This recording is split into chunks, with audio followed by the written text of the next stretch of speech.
Lucas capítulo 7.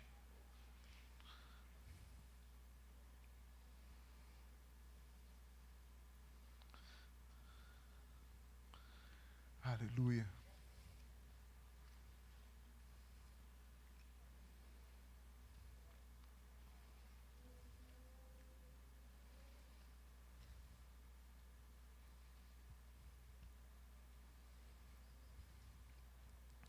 Lucas 7. Antes de eu meditar, deixa eu conhecer quem está visitando aqui a nossa igreja hoje. Algumas pessoas eu tive condições de cumprimentar aí quando eu passei. Fique em pé rapidinho, só para a gente ver vocês aí. Fica aí. Pessoal que está visitando o aprisco hoje, olha lá. Fica um pouquinho em pé, só para a gente ver vocês aí. Aí. Como é que a gente diz aos nossos visitantes, gente? 1, 2, 3. Valeu aí. Quem estiver mais próximo, cumprimenta eles. Dá boas-vindas, por favor.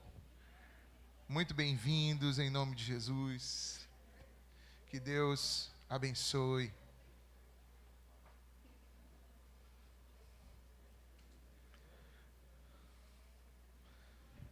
Val, Val, pega o nome delas para mim, viu, Val? O nome delas, pega para mim, manda pro zap.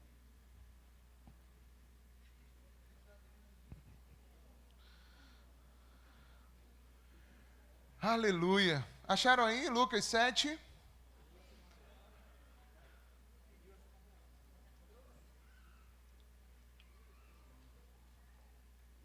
A partir do verso 36.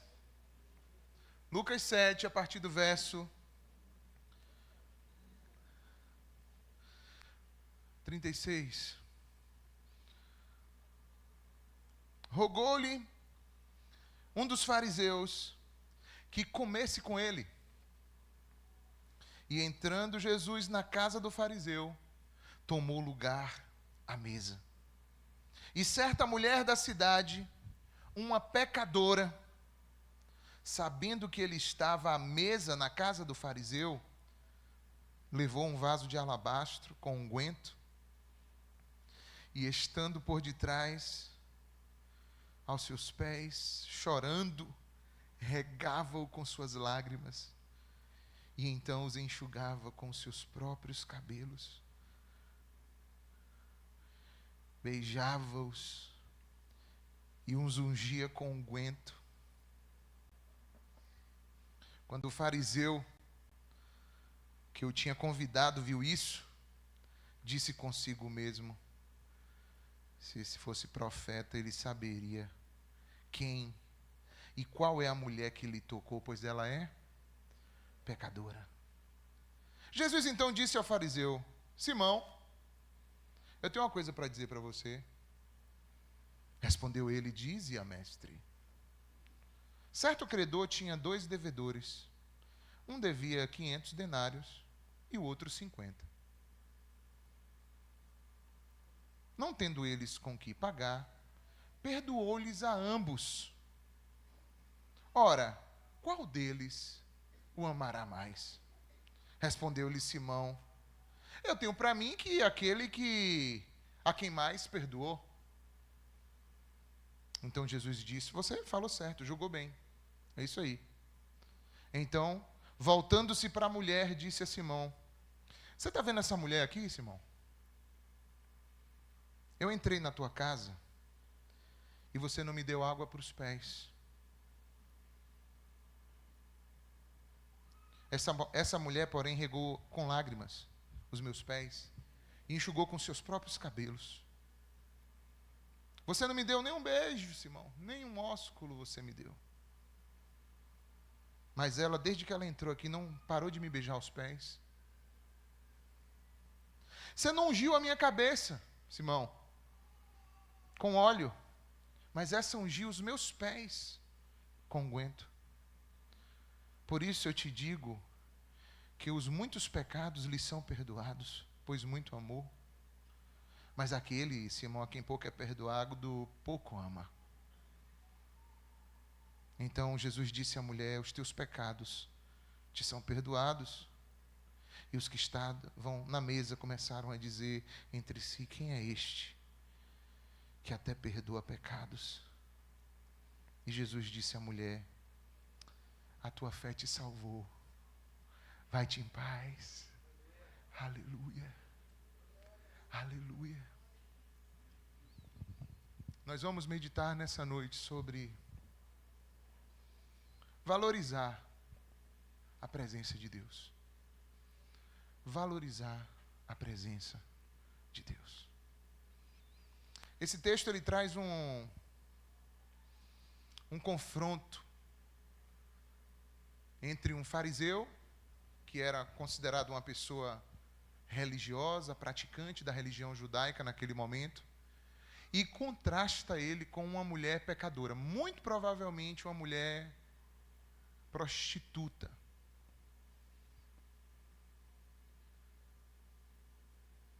E quando a Bíblia faz esse tipo de comparativo, e uma história dessa chega para nós, e Jesus está presente, algo Jesus tem a ensinar para nós com isso, concordam? Então eu peço, Jesus, fala conosco nessa palavra, nessa noite, em nome de Jesus. Porque a gente não precisa somente ler aqui, mas essa palavra precisa entrar nos nossos corações e provocar transformações na nossa vida, Senhor, em nome de Jesus.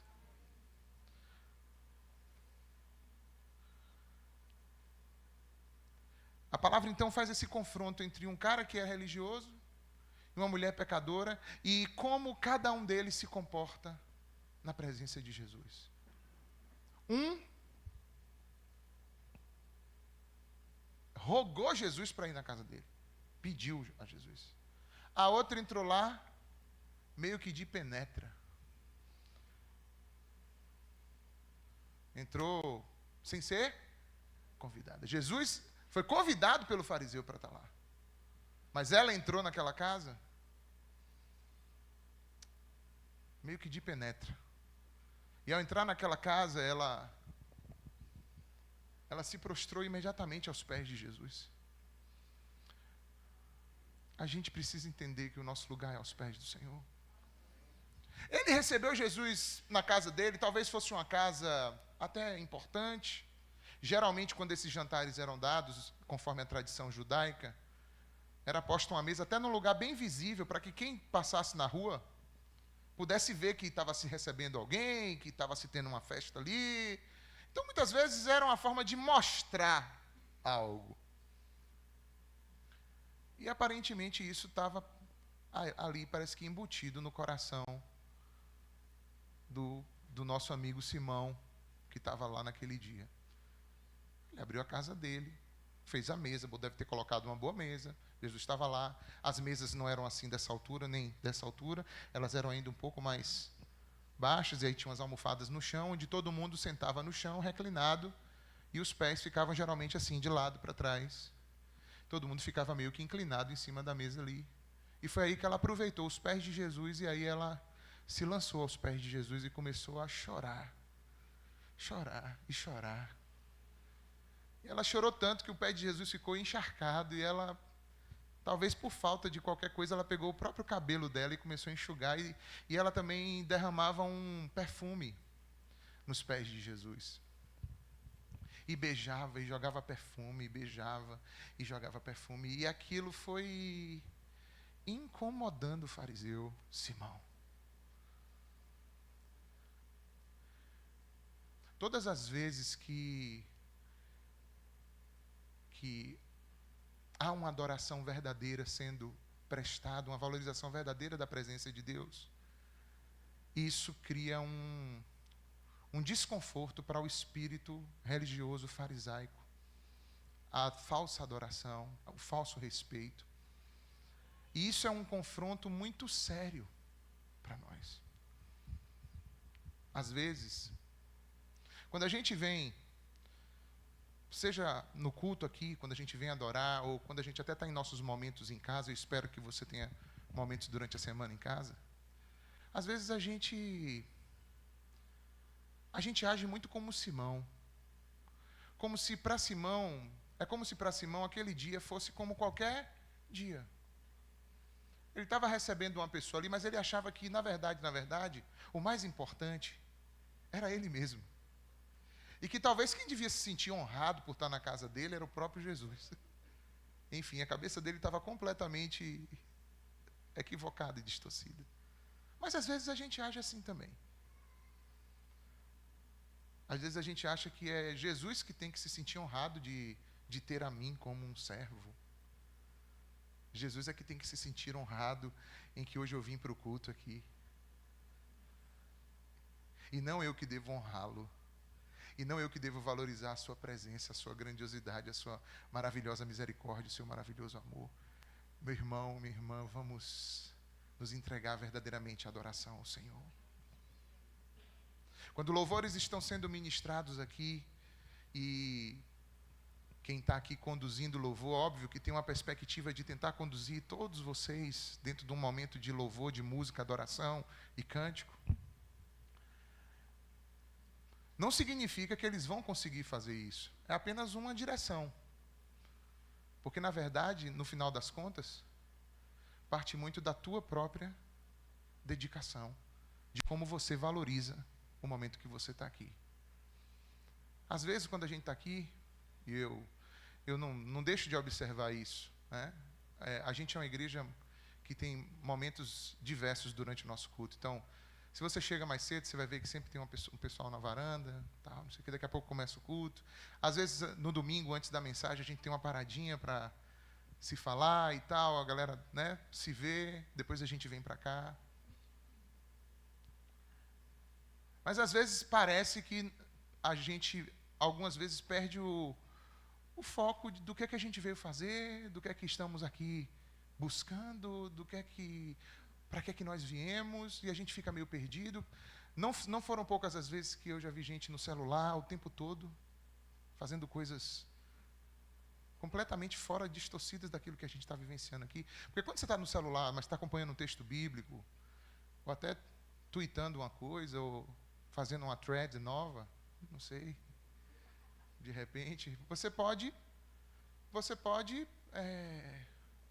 até fazer isso de forma interativa no culto, desde que não venha atrapalhar demais também a tua concentração. Mas às vezes eu vejo que tem muita desconexão mesmo.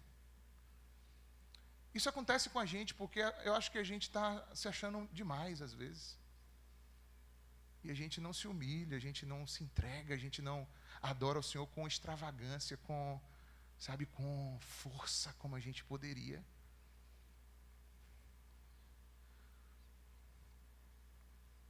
Eu acho isso tão provocativo para nós, assim, no sentido da gente refletir hoje. O que é que vocês acham? A gente precisa se entregar mais, sim ou não? Quando eu falo de nos entregar mais, gente, eu falo que isso envolve corpo, alma, espírito. Isso envolve nosso corpo quando a gente aumenta a nossa voz, o volume da nossa voz, quando a gente estende as nossas mãos, quando a gente dança, quando a gente celebra, quando a gente, dá tudo que a gente tem ali na nossa adoração. Quando a gente coloca as nossas emoções, os nossos sentimentos, a nossa exaltação, a nossa alegria, o júbilo para Ele. Outro dia eu brincava aqui, falei assim, quantas vezes a gente tem tanto júbilo, por exemplo, diante de um time de futebol que fez um gol ou que ganhou um campeonato, né? É tanto júbilo que você vê, tanta expressão que deveria ser dado somente a Deus. Naquele nível, deveria ser dado a Deus e não a outras coisas. Não tem problema você ter júbilo com coisas, mas aquele júbilo máximo deveria ser dado a Deus. Ele deve ter a preferência, ele deve ter o melhor da nossa entrega, meus irmãos. Abra sua Bíblia agora. Em 2 Samuel,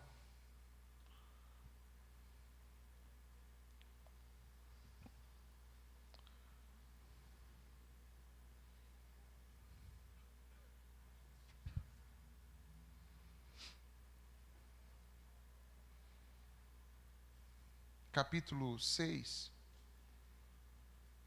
2 Samuel, capítulo 6. Antes de eu ler o texto, você pode abrir aí, mas antes de eu ler o texto, para você só se sintonizar, esse texto a gente vai falar sobre uma arca. Não é porque lançou o filme do Indiana Jones essa semana, não.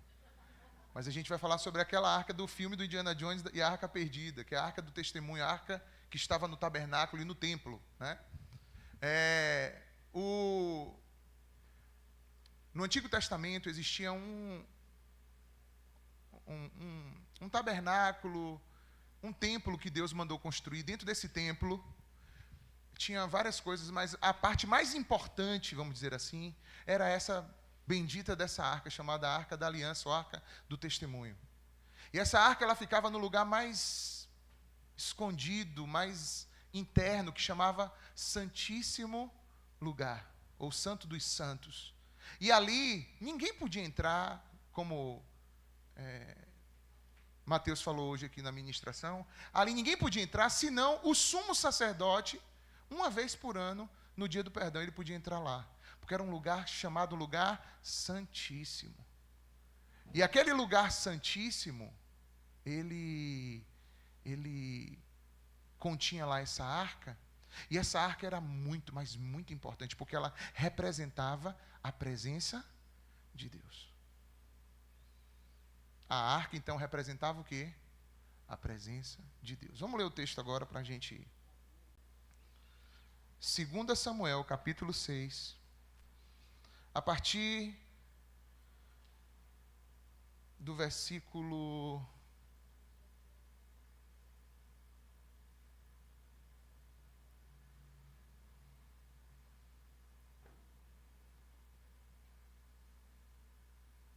12. Então avisaram a Davi, dizendo: Davi, o Senhor abençoou a casa de Obed-edom e tudo quanto tem por amor da quê? Da arca de Deus.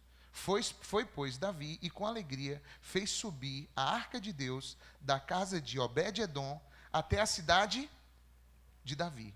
E sucedeu que quando os que levavam a arca do Senhor tinham dado 6 passos, Davi sacrificava ele bois, carneiros cevados, e Davi dançava com todas as suas forças diante do Senhor. E estava cingido de uma estola sacerdotal de linho. E assim, Davi, com todo Israel, fez subir a arca do Senhor com júbilo e ao som de trombetas. E ao entrar a arca do Senhor na cidade de Davi, Mical, filha de Saul, que era uma das esposas de Davi, estava olhando pela janela e vendo ao rei Davi, que ia saltando e dançando diante do Senhor, e o desprezou no seu coração. E introduziram a arca do Senhor e puseram-na no seu lugar, na tenda que ele armara a Davi. E este lhe trouxe holocaustos e ofertas pacíficas perante o Senhor. E tendo Davi trazido os holocaustos e ofertas pacíficas, abençoou o povo em nome do Senhor dos Exércitos, e repartiu a todo o povo, a toda a multidão de Israel, tanto homens como mulheres, a cada um Davi deu um bolo de pão, um bom pedaço de carne e passas, aleluia, um passas burger, sei lá, inventei agora. Então se retirou todo o povo para a sua casa. Quando você está na presença de Deus, meu irmão, você flui em liberalidade. Amém? Voltando Davi para abençoar a sua casa, Mical, filha de Saul, saiu encontrar com ele e lhe disse: que bela figura fez o rei de Israel, hein? Descobrindo-se hoje aos olhos das servas de seus servos, como sem pejo se descobre um vadio qualquer. Disse, porém, Davi a Mical: perante o Senhor que me escolheu a mim antes do que a teu pai e toda a tua casa, mandando-me que fosse chefe sobre todo o povo do Senhor, sobre Israel, perante o Senhor, eu me tenho alegrado. Ainda mais desprezível me farei e me humilharei aos meus olhos. Quanto às servas de quem falaste, delas serei honrado. E Mical, filha de Saul, não teve filhos até o dia da sua morte. Que coisa! Alguma similaridade entre Mical e Simão? Veja. Simão não valorizou a presença do Senhor. Mical não valorizou a presença do Senhor. Aquela mulher, ela foi extravagante, ela se derramou com toda a sua força, com tudo que ela podia e tinha. Ela, apesar de ser uma mulher pecadora, não uma mulher de práticas religiosas como Simão, o fariseu, que disse, quando Jesus disse, tem uma coisa para te falar, dize-a, mestre. O que adianta chamar de mestre, de Senhor, se o coração não está derramado extravagantemente, completamente na presença do Senhor? Não adianta nada. Não adianta nada. Mical viveu isso. Mas eu não sei se vocês perceberam. Fala que Davi foi buscar essa arca onde, pessoal? Na casa de Obed-edom. Tem uma história que vem antes disso que eu queria contar rapidinho para vocês, só porque faz parte do nosso contexto. A arca passou só 3 meses na casa de Obed-edom.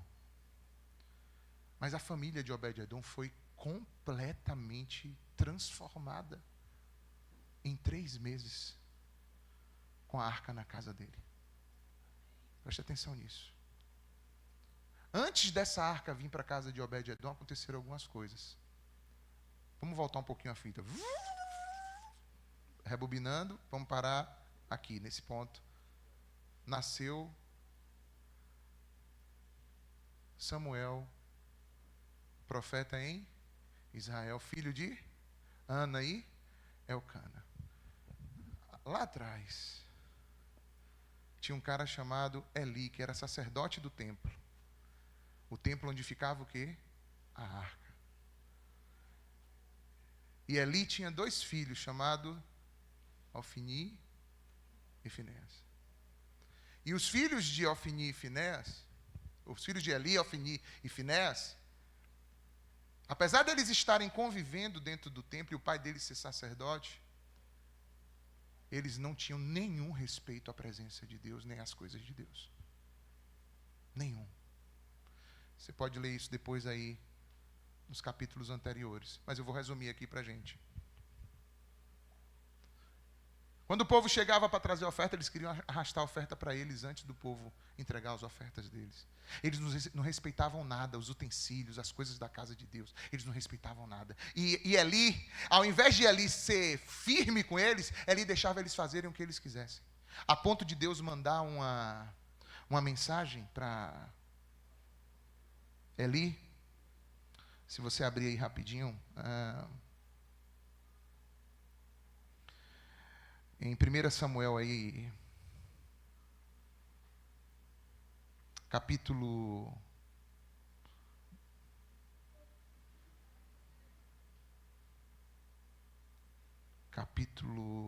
2, viram as páginas aí, vai no capítulo 2, acharam? Olha o que diz, versículo 27, veio um homem de Deus a Eli, e lhe disse, assim diz o Senhor, não me manifestarei, na verdade, à casa de teu pai, estando os israelitas ainda no Egito, na casa de Faraó? Eu o escolhi dentre todas as tribos, para ser meu sacerdote, para subir o meu altar, para queimar o incenso, para trazer a estola sacerdotal perante mim, e dei à casa de teu pai todas as ofertas queimadas dos filhos de Israel. Por que, Eli, pisais os pés dos meus sacrifícios e as minhas ofertas de manjares que ordenei que me fizessem na minha morada? E tu, olha o que ele diz, por que tu honras a teus filhos mais do que a mim? Lembra que Jesus falou que nós não podemos amar pai, mãe, filho, esposo, esposa, ninguém mais do que ele, porque senão não somos dignos dele? Lembra disso? Está aqui, ó. Isso aqui é o Senhor. Isso aqui são muitos, centenas de anos antes, milhares de anos antes de Jesus falar isso. Está aqui, ó, o Senhor fazendo a mesma queixa. Por que tu amas os teus filhos mais que a mim? Para tu e eles vos engordardes das melhores ofertas do meu povo de Israel. Aí o Senhor começa a falar que ele não está gostando de nada disso. E lá mais na frente, no versículo 34, diz assim, ser-te-á por sinal que sobrevirá aos teus 2 filhos, a Ofni e Finéas, ambos morrerão no mesmo dia. Deus, entenda, irmãos, Deus ele é misericordioso, amoroso, mas Deus, A Deus seja a glória, irmãos. A Deus seja todo louvor. A Deus seja toda adoração. A Deus seja a nossa reverência, o nosso coração, o melhor de nós, a nossa entrega. Vai de coisas como você cantar e se expressar, não ficar alheio ao que está acontecendo num culto, a como você lida com isso em sua casa, na sua vida, em cada detalhe da sua vida. Deus tem sido o primeiro, Deus tem recebido a diferença, a presença de Deus tem sido respeitada, porque eu quero dizer para você, a única saída para a gente é se a gente respeitar a presença de Deus. Se você não respeita a presença de Deus, você não vence os pecados. Você não anda em santidade. Você começa a viver uma vida religiosa. A sua vida começa a ficar insensível a Deus. Insensível à presença dEle. A gente não pode viver isso, irmãos. E esses tempos que nós estamos vivendo são difíceis. Onde a correria, onde as distrações, onde o coração endurecido, onde a gente acha que adorar a Deus é passar vergonha, onde você acha que levantar sua voz é passar vergonha, levantar suas mãos é passar vergonha, dançar na presença de Deus é passar vergonha, ajoelhar é passar vergonha, tudo agora virou passar vergonha, agora faz isso para outras coisas. Tem essas posturas de entrega e de extravagância para outras coisas que não para Deus. Veja só.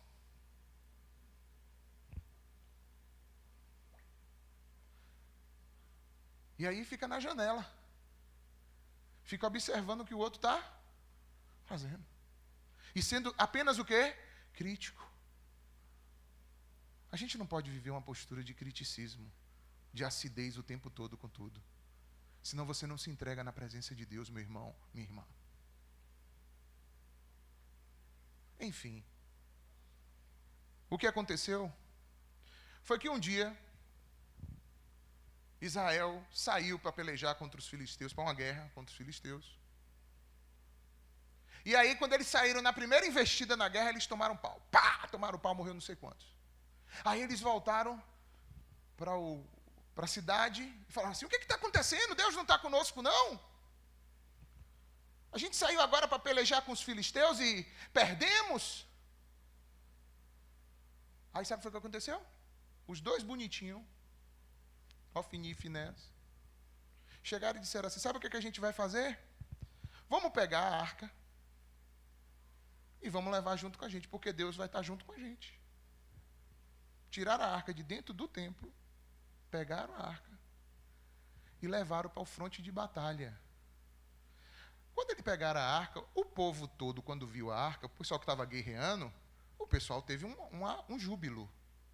Eles se alegraram. Agora vai!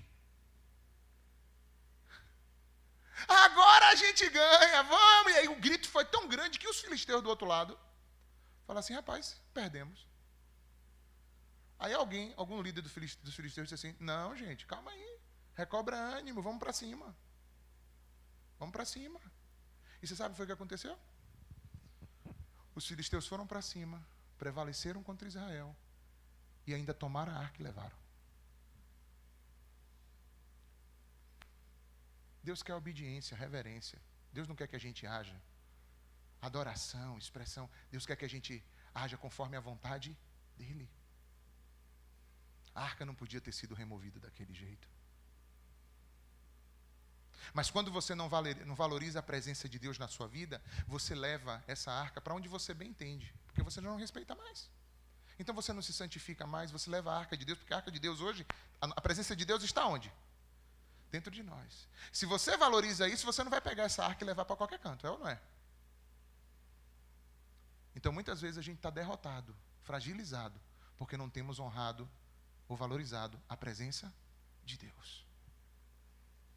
Aí o bicho pegou, porque quando o pessoal pegou a arca, essa arca lá nos filisteus deu o maior problema, porque todo mundo começou a ficar enfermo, todo mundo começou a ficar doente, gente começou a morrer.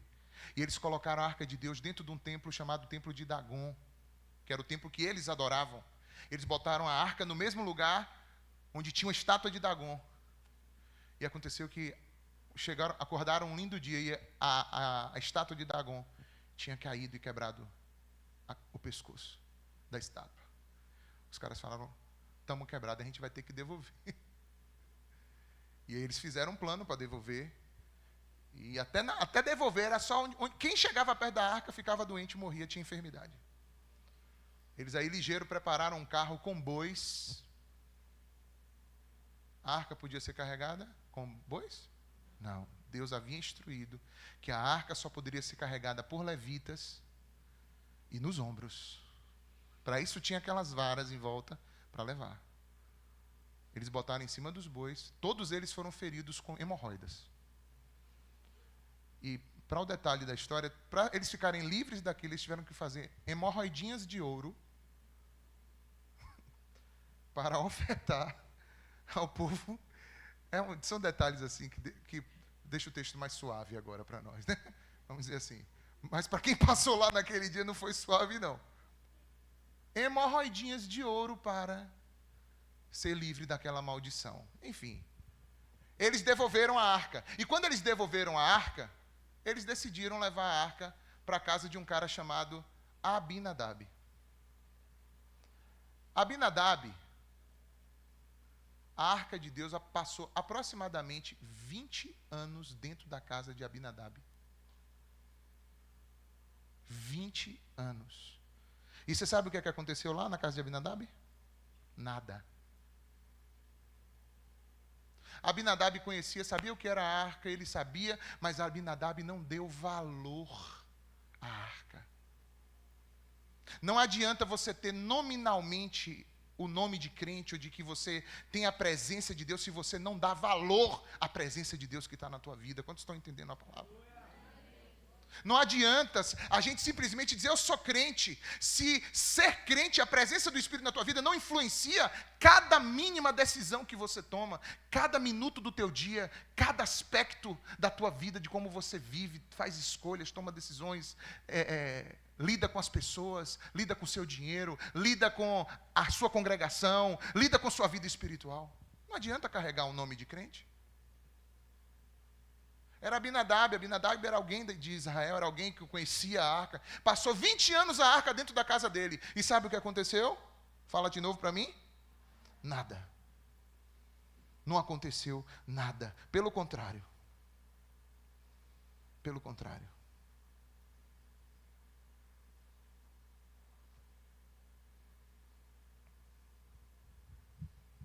Ah, só um detalhe. No dia que a arca foi tomada, adivinha quem morreu no mesmo dia?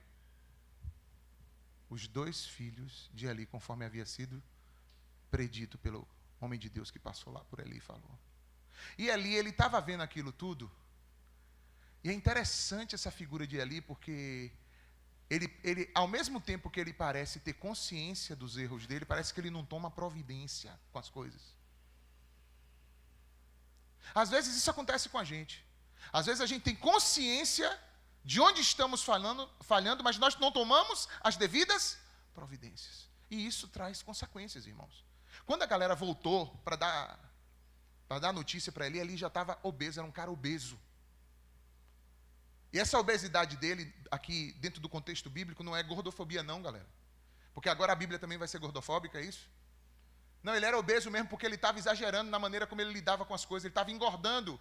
Ele estava tendo uma vida desregrada e não uma vida disciplinada. A vida do crente precisa ser uma vida disciplinada, irmãos, em vários sentidos. Se você observa qualquer indisciplina na tua vida, aquilo no qual você está sendo disciplinado está sendo o teu Deus. Está sendo o centro da tua vida, o teu Deus. Se você não consegue dominar sobre isso no poder do Espírito Santo, isso se tornou um altar de idolatria na tua vida. Seja comida, seja dinheiro, seja trabalho, seja mulher, sexo, drogas, rock and roll. Sei lá. O que for. Se você não tem disciplina, se o Espírito não te ensina a ser moderado, como é que você vai viver?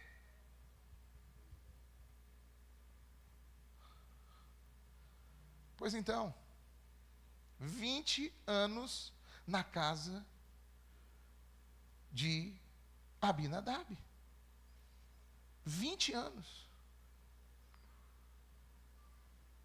Olha o que diz o texto.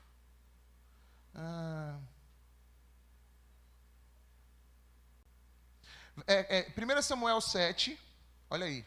1 Samuel 7, a partir do verso 1.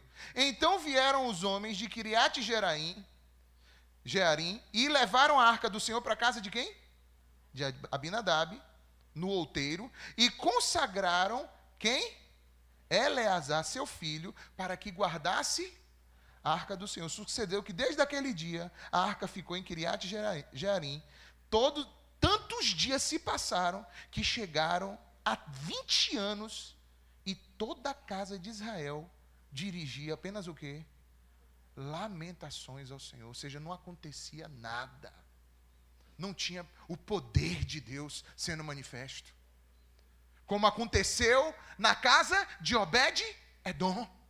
Por quê? Qual é a diferença? É a casa? Não, a diferença não é a casa, é a atitude de quem está na casa. Amém ou não? Quantos estão na presença de Deus, mas não têm atitude, como aquela mulher teve? Simão considerou a presença de Jesus qualquer coisa. Ela olhou para Jesus como se ali tivesse o tesouro mais importante, mais valioso, a coisa mais importante da vida dela. Senhor, me ajuda a olhar para o Senhor desse jeito. Ajuda essa igreja, as nossas vidas, Senhor, a olhar para o Senhor desse jeito. Ajuda a gente a valorizar a Tua presença, Pai.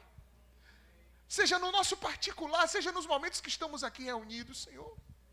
Senhor, faz derramar um espírito de temor, de irreverência, de adoração, de entrega genuína a Ti, Senhor. Que não seja falso, que não seja superficial, que não seja plástico.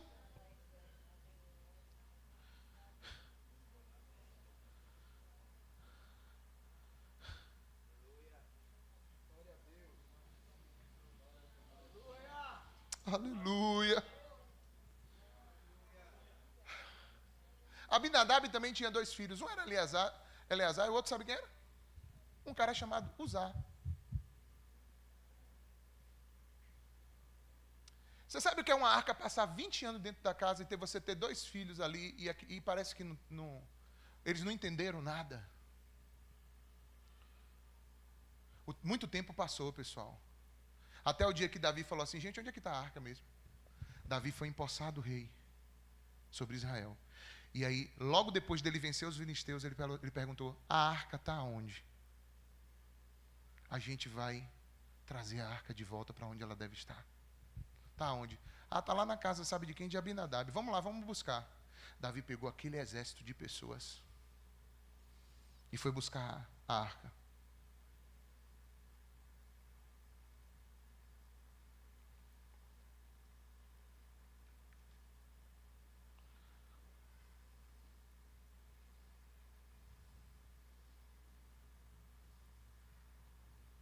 Aí agora,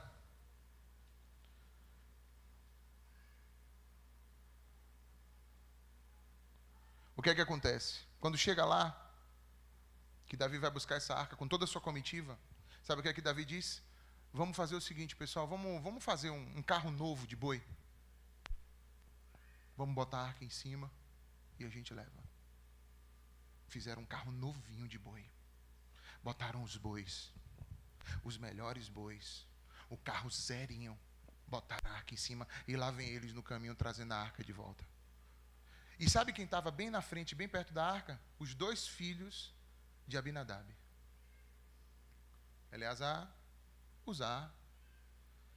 E aí teve um momento que o carro de boi, o boi tropeçou, e aí a arca balançou e ia caindo de cima do carro de boi. Quando ela ia caindo de cima do carro de boi, Uzá, um dos filhos de Abinadab, tentou estender a mão dele.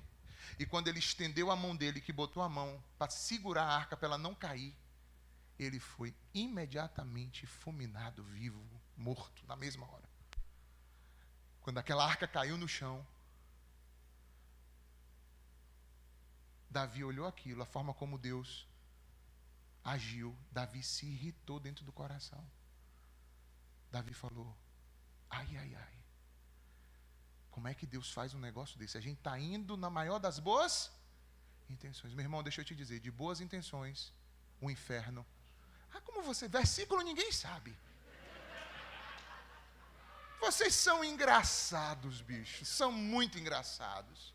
Se perguntar um versículo, não sabe. Mas ditado popular, assim, né?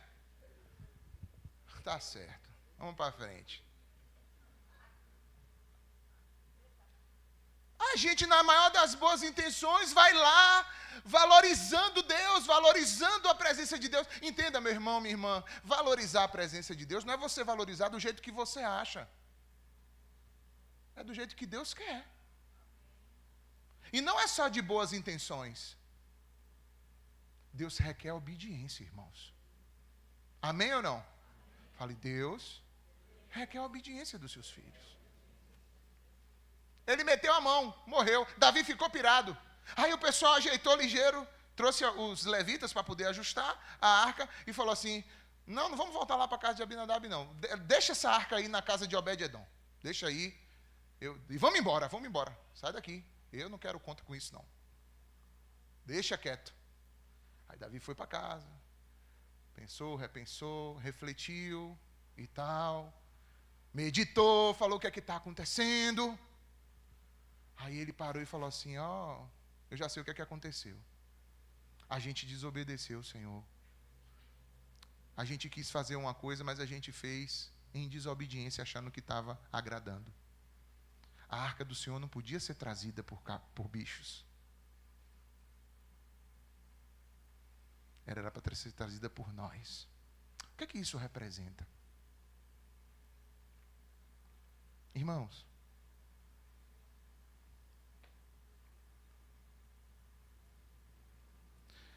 a gente pode inventar muitos mecanismos. Por exemplo, hoje aqui você participou de um culto, você tem cadeira, tem ar-condicionado, tem um lugar fechado, se chover não vai te molhar. Tem uma banda que tocou com instrumentos ligados em potências, caixas amplificadas. Tem um monte de coisas. Mas não é nada disso aqui que transporta a presença de Deus. Somos nós. Somos nós que transportamos a presença de Deus. E a gente tem que tomar cuidado para não achar que a presença de Deus é transportada pelas coisas, pelo som, pela música. Teve música, teve trombetas, teve um monte de coisa no dia que Davi saiu em Abinadab. Teve tudo isso. Mas estava em desobediência porque a arca não estava sendo levada nos ombros. A presença de Deus precisa ser levada nos ombros de cada um de nós. E não com subterfúgios. Então não importa. Se tem coisas, amém. Mas não é isso que é o centro do culto. O centro do culto é o nosso coração. Jesus estava numa casa, provavelmente uma casa boa para os padrões da época. Jesus estava numa casa e foi servido um excelente jantar para ele. Jesus foi acolhido numa casa onde talvez, estruturalmente falando, poxa, não estava ali faltando nada. Só estava ali faltando uma coisa. A única coisa que é importante. Uma adoração genuína, verdadeira, uma entrega de coração. Mas o Senhor dos céus, o Senhor da glória, suscitou adoração para Jesus ali naquele dia. E uma mulher entrou naquela casa. Quem é ela? Ela não é ninguém, ela não é nada para aquela sociedade. Ela é uma vagabunda, um vadio, como Mical chamou Davi. Ela era para aqueles ali uma vadia também. Era alguém que, aos olhos da sociedade, não era nada, nem ninguém. Mas sabe o que ela tinha? Ela tinha um profundo reconhecimento de quem Deus era e de quem ela era diante desse Deus. Coisa que muitas vezes a gente perde no caminho. A gente cria subterfúgios. A gente acha que Deus está esperando outras coisas. A gente prepara um monte de apoteoses, de coisas plásticas para Deus, enquanto Deus está requerendo de nós apenas um coração quebrantado, humilde, entregue, extravagante na presença dEle.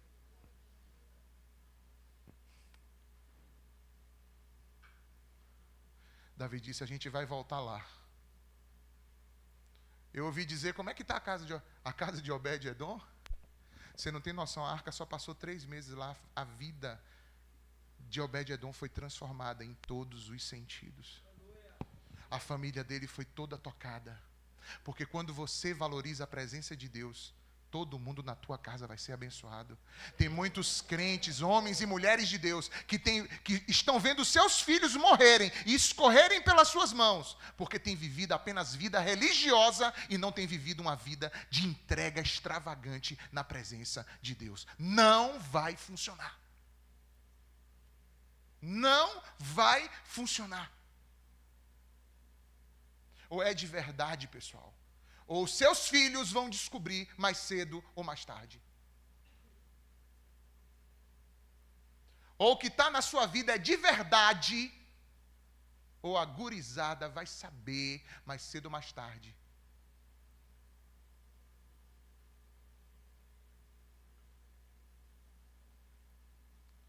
Davi disse, a gente errou. A gente fez no modelo filisteu de transporte da arca, e não no modelo divino. Carregar a arca no ombro é não terceirizar o que deveria ser feito por você, meu irmão. Aleluia. A gente está acostumando a terceirizar. A gente quer terceirizar tudo. Pais querem terceirizar a criação dos seus filhos. As pessoas querem botar outros para trabalhar para ele ganhar dinheiro. Ele mesmo não quer trabalhar, não. Outros que têm que trabalhar para ganhar o dinheiro. Não. A gente quer terceirizar tudo. Quer terceirizar marido, quer terceirizar esposa. Quer terceirizar filhos, pais. Quer terceirizar a adoração. Quer terceirizar exercício de misericórdia. Quer terceirizar tudo. Você, meu irmão, minha irmã, nós carregamos a presença de Deus conosco. E a gente precisa ter consciência disso. E a gente precisa se envolver completamente nessa missão. Você pensa que é fácil? Não é não. Tem hora que é duro, é árduo. Você levar a presença do Senhor contigo, muitas vezes, vai tornar você uma persona non grata. Vai tornar você alguém não muito bem aceito. Vai tornar você, às vezes, alguém perseguido. Levar a presença de Deus vai fazer você tomar escolhas e decisões que talvez alguém olhe para você e diga, você é louco, você é louca. Só pode. E você dizer, não, é porque eu amo a Deus mais do que todas as coisas. É porque o Senhor, para mim, está num lugar onde não tem mais nada que se compare a isso, não tem ninguém.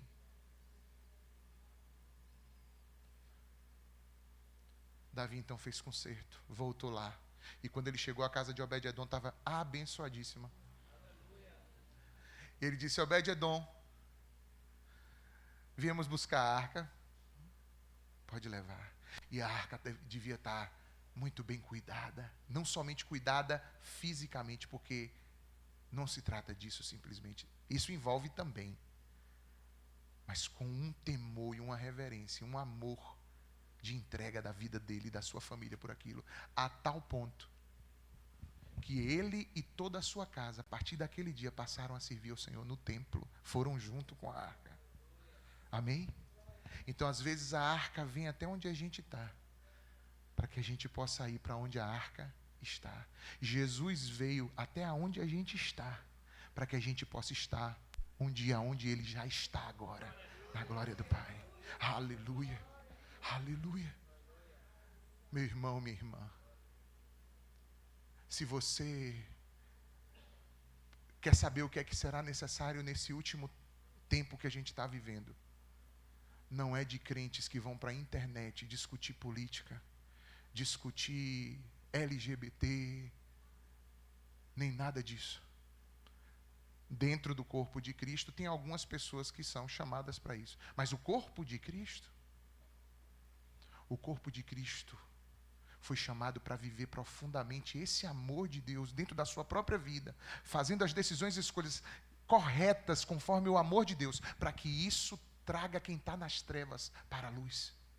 para que isso possa iluminar o caminho das pessoas. Não se trata de debater, de discutir, se trata de ser uma testemunha viva de que a presença de Deus é viva e real. E que não é um debate, não é um assunto a ser discutido, é uma presença viva e santa que exige que os seus filhos sejam representantes disso e carreguem nos seus ombros essa presença. Mas a gente prefere apenas o que a religião quer. A gente quer os rótulos, a gente quer as camisetas, os adesivos, a gente quer a picuinha de internet. Mas na hora de manifestar a glória de Deus, no seu dia a dia, nas vidas que Deus te confiou, para você ser o instrumento da revelação da glória, isso não acontece. Por quê? Porque você não está mais valorizando a presença. Não está. Está valorizando outras coisas. Outras coisas. E não a presença. Simão, tem uma coisa para te perguntar. Pergunta aí, mestre, o que é que você quer perguntar? Um cara tinha 2 devedores. E um devia muito mais do que o outro, mas nenhum dos 2 tinha como pagar, ele perdoou os 2. E aí? Me diga aí, qual deles dois o amou mais? Simão disse, mestre, eu tenho para mim que aquele que mais perdoou.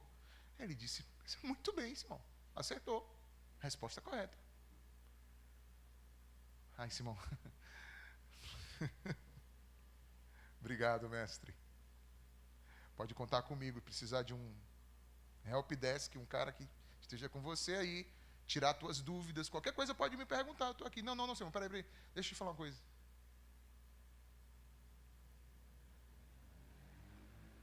Toma vergonha, bicho. Toma vergonha. Eu cheguei aqui na tua casa. É comum, se alguém é hospitaleiro, alguém botar uma bacia, ou até mesmo se propor a lavar os pés dos que chegam. Você não fez isso, velho. Essa mulher, ela lavou os meus pés, não foi com água não, foi com as suas próprias lágrimas. Ela chorou e lavou os meus pés.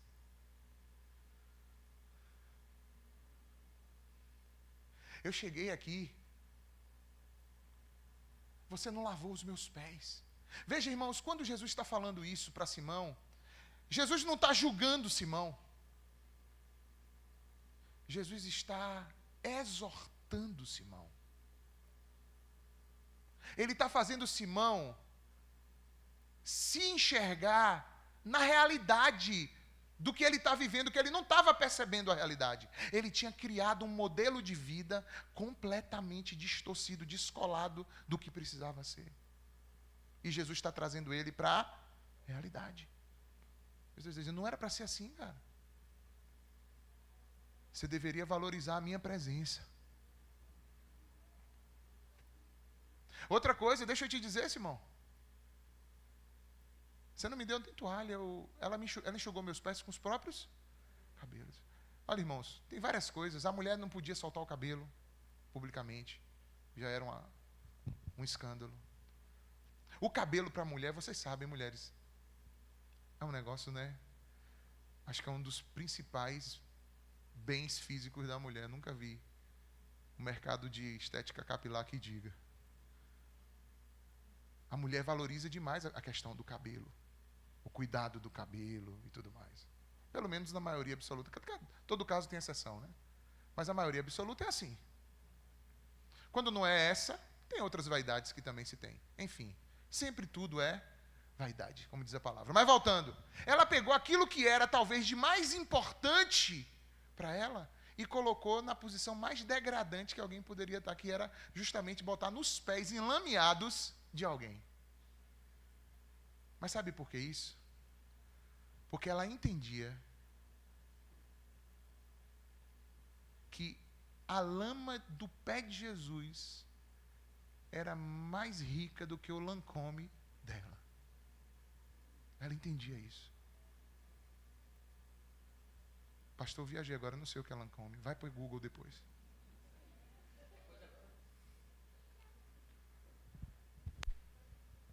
Ela entendia que o pior de Jesus, entre aspas, era infinitamente mais digno, mais precioso, mais valoroso do que o melhor que ela pudesse lhe oferecer. Outra coisa,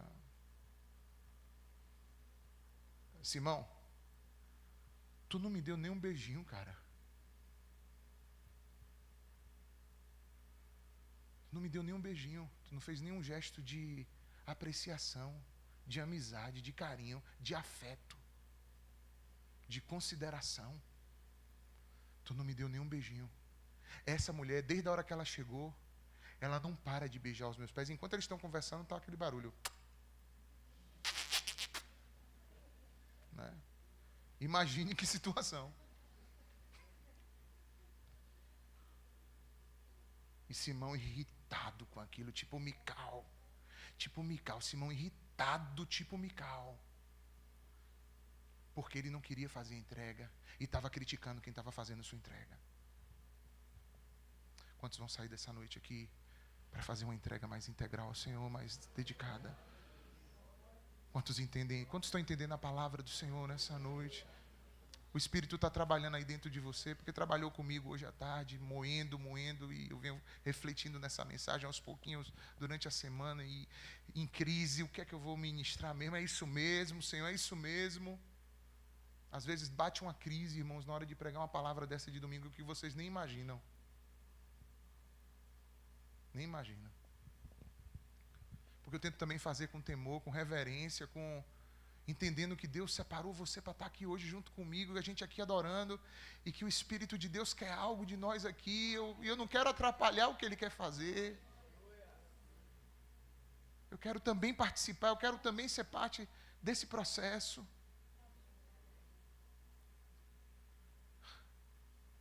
Você não me deu nada, e ela está me beijando até agora, ainda está derramando um unguento caro nos meus pés. Está vendo? Por isso que eu digo, ó, perdoados estão seus pecados, vai, filho, em paz. A tua fé te salvou, você foi salva. Jesus não rejeita, irmão, Jesus quer acolher a cada um de nós, mas Ele quer acolher quando há um coração quebrantado, humilde, reconhecido. Como Ele disse, ela reconhecia que era pecadora e que carecia da graça de Deus. E Jesus disse, foi para os doentes mesmo que eu vim. Então você se acha carente da graça de Deus, necessitado da graça de Deus? Jesus está aqui por você também. Quando a gente se sente assim, se você se basta, a palavra de Deus diz que Deus resiste ao soberbo, mas dá graça aos humildes. Que o Senhor aplique essa palavra aos nossos corações e que a gente saia daqui hoje tocado por essa palavra, em nome de Jesus. Queria pedir que você baixasse sua cabeça um pouquinho, orasse ao Senhor sobre essa palavra, conversasse com Ele sobre isso que você ouviu, e o que é que você pode hoje falar para Ele a respeito disso, confrontando a palavra com a tua vida, com a maneira como você tem vivido. Fale com Ele agora, Ele está te ouvindo.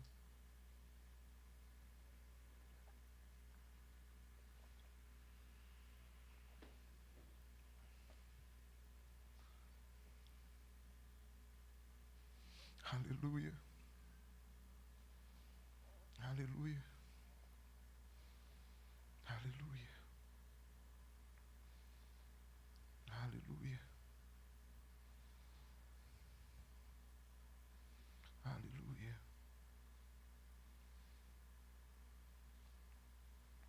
Aleluia. Aleluia. Aleluia.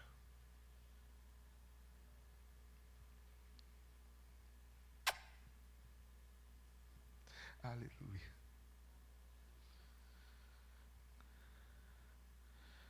Aleluia. Aleluia, Senhor. Confessamos diante de Ti, Senhor. Confessamos diante de Ti.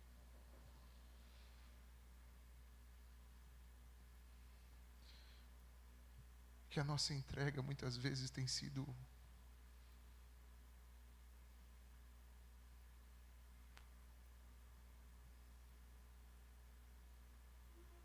aquém, Senhor, do que o Senhor é digno de receber. Que às vezes o Senhor não tem a nossa atenção. Às vezes o Senhor não tem a nossa dedicação, do nosso tempo, da nossa energia, do melhor da nossa voz, do melhor dos nossos recursos, da nossa grana, do nosso tempo, do nosso louvor, da nossa voz erguida, da disponibilidade para servir o Teu propósito aqui. Às vezes a gente tem feito carros muito bons de boi para terceirizar aquilo que a gente deveria fazer. Enquanto a gente é que deveria ter um entendimento de como devemos carregar a Tua presença e valorizar a Tua presença. Perdoa-nos, Senhor. Perdoa-nos quando a gente chega no culto e a gente não consegue se entregar para Ti. A gente fica o tempo todo só, olhando para o relógio, agoniado, pensando nos pecados, pensando em como vai pecar amanhã, ou com as preocupações e ansiedades do dia de amanhã. Perdoa-nos, Senhor. Ah, Senhor, como desfrutaríamos de tantas coisas maravilhosas se honrássemos mais a Tua presença, Senhor. Como desfrutaríamos de uma provisão emocional, psicológica, física, material, curas, restaurações, se nos entregássemos de fato mais a Ti. Se reconhecêssemos quem o Senhor é. Não nos deixe viver uma vida, Pai, de uma religiosidade vazia, farisaica, uma religiosidade da janela que fica observando e criticando, ou se tornando juiz do outro simplesmente o tempo todo, e perdemos o nosso próprio foco de Te adorar, de viver para Ti. Oh, Senhor, eu sei que tem pessoas aqui que nem tomaram a decisão delas de vida ainda contigo. Mas eu sei que o Senhor trouxe cada um aqui hoje para ouvir essa palavra. E eu sei que a porta dessa casa está aberta, para que qualquer um entre e possa ter a oportunidade de se dobrar e beijar os Teus pés. E reconhecer quem Tu és, Senhor. Porque Tu és digno, Jesus. Tu és digno. Tu és digno.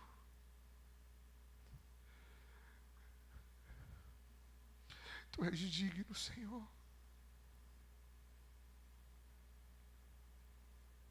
E o Senhor não quer os carros de bois, o Senhor quer os nossos ombros. O Senhor quer tudo de nós, o Senhor quer a nossa própria vida. Ajuda-nos a nos entregar a Ti, Senhor, completamente. Ajuda-nos a entrar na Tua presença, Pai. Ajuda-nos a conseguir estar na Tua presença.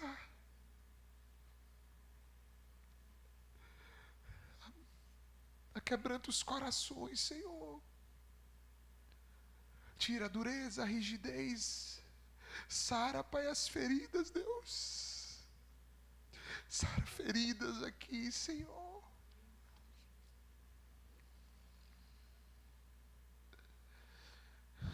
Liberta corações. Enche, Senhor.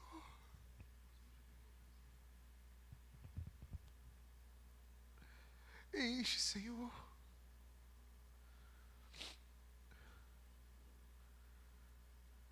Enche as nossas vidas da tua presença. Aleluia, Senhor. Aleluia, Senhor.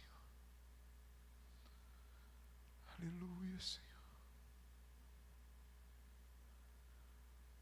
Aleluia, Senhor.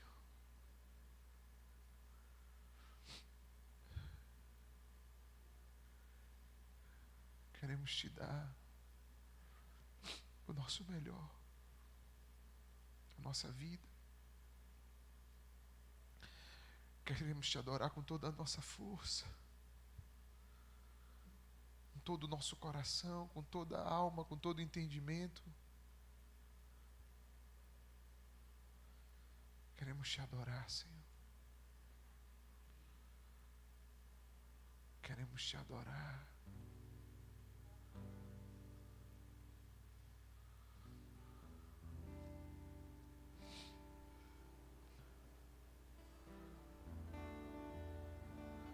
Queremos te adorar, Senhor.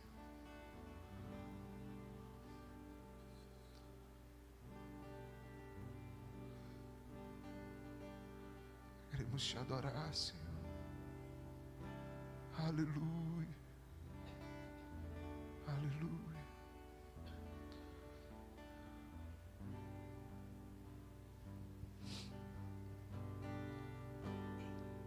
Então adorarei, então eu louvarei, Aleluia.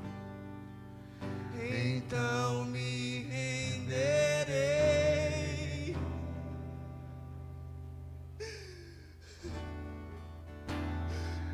totalmente a ti, Aleluia.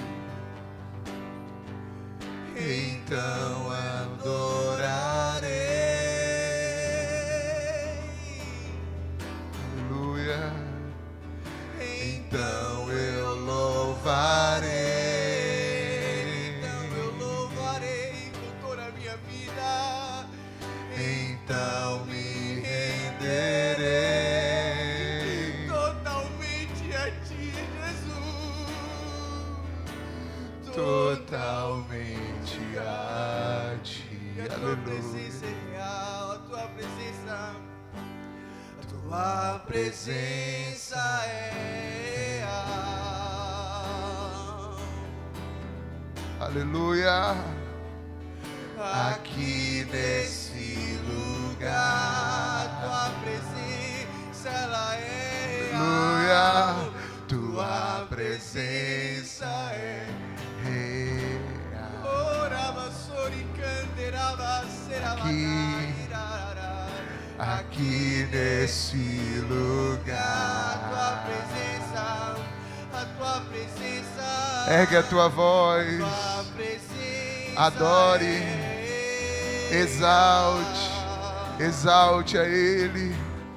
Te exaltamos, Senhor. Aqui nesse lugar, Jesus, tua presença é real. Tua presença é real. Aleluia. Aqui nesse lugar, então adorarei. Aleluia. Então adorarei. Aleluia. Então adorarei. Te louvarei. Então eu louvarei. Então me renderei.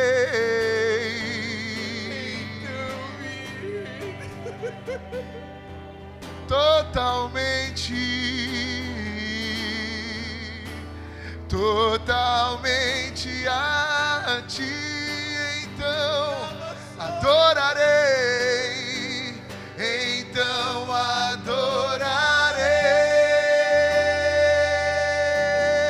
adorarei, te louvarei, então te louvarei.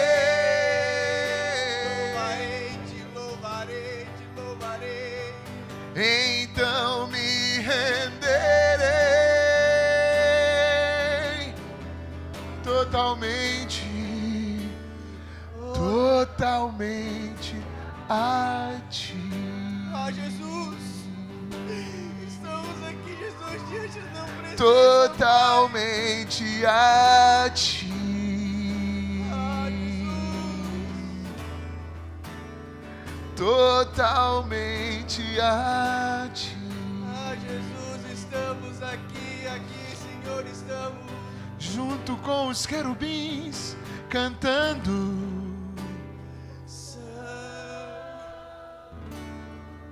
Junto com os serafins louvando.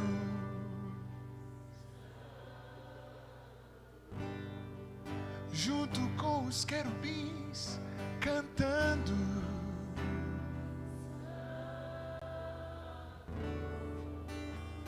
Santo é o Senhor.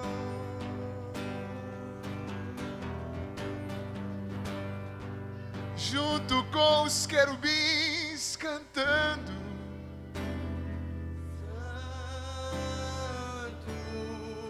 Junto com os serafins louvando.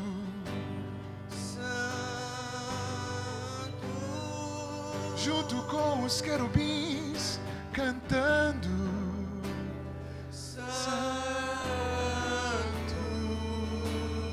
Santo é o Senhor. Aleluia. Aleluia. Santo é o Senhor. Santo, santo, santo é o Senhor. Ah, Jesus, ah, Jesus. Santo é o Senhor.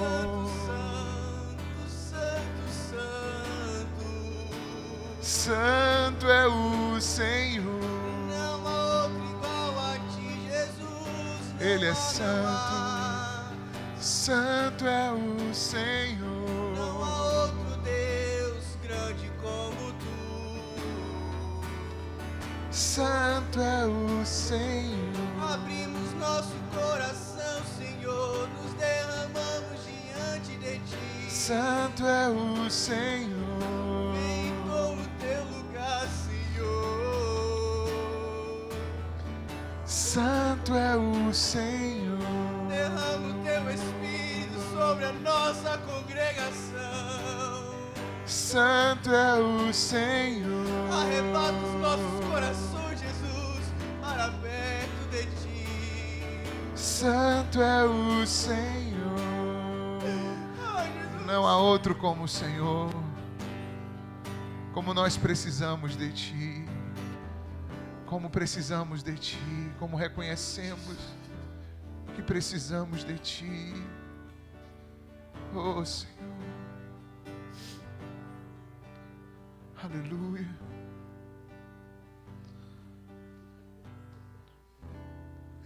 Teve um dia na vida de Jesus que todo mundo que estava em volta podia dizer assim: que vergonha um homem passar por aquilo que ele está passando. Mas foi exatamente naquele dia, naquela cruz, despido, ultrajado, que ele estava fazendo a oferta principal dele, entregando a sua vida, para que hoje eu e você pudéssemos ter salvação. Ele não se poupou, ele não poupou a si mesmo. Ele suportou a vergonha, a ignomínia, ele suportou a cruz, ele suportou o julgamento dos homens. Ele se entregou. Como podemos dar a Ele qualquer medida, de qualquer medida? Nós precisamos também nos entregar inteiramente, totalmente. Totalmente. Faz o teu concerto hoje com o Senhor, em nome de Jesus. Há alguém nessa noite que está aqui, que ainda não confessou a Jesus como Senhor e Salvador da sua vida, que ainda não entregou sua vida a Cristo, e que hoje gostaria de fazer isso aqui, gostaria de confessar publicamente a Jesus como Senhor e Salvador da sua vida, arrepender-se dos seus pecados, render-se a Cristo, receber aquela palavra: olha, mulher, hoje eu quero te dizer, a tua fé te salvou. Houve entrega. Alguém deseja fazer isso hoje? Se houver, onde você estiver, dê um sinal com sua mão, eu quero orar com você. Só se o Senhor realmente está falando no seu coração, que você precisa tomar essa decisão. Aonde você estiver, dê um sinal, eu quero orar com você. Se houver alguém aqui hoje que deseja tomar essa decisão de entregar sua vida ao Senhor, ou de reconciliar-se com o Senhor também. Talvez você está desviado, afastado, afastada. Talvez a arca está na sua casa e você já não olha direito para ela tem anos. Talvez você sabe que a presença de Deus está contigo, mas você não tem valorizado. Há alguém hoje que deseja fazer isso? Venha aqui em nome de Jesus. Aleluia, traz ela, Kaique. Aleluia.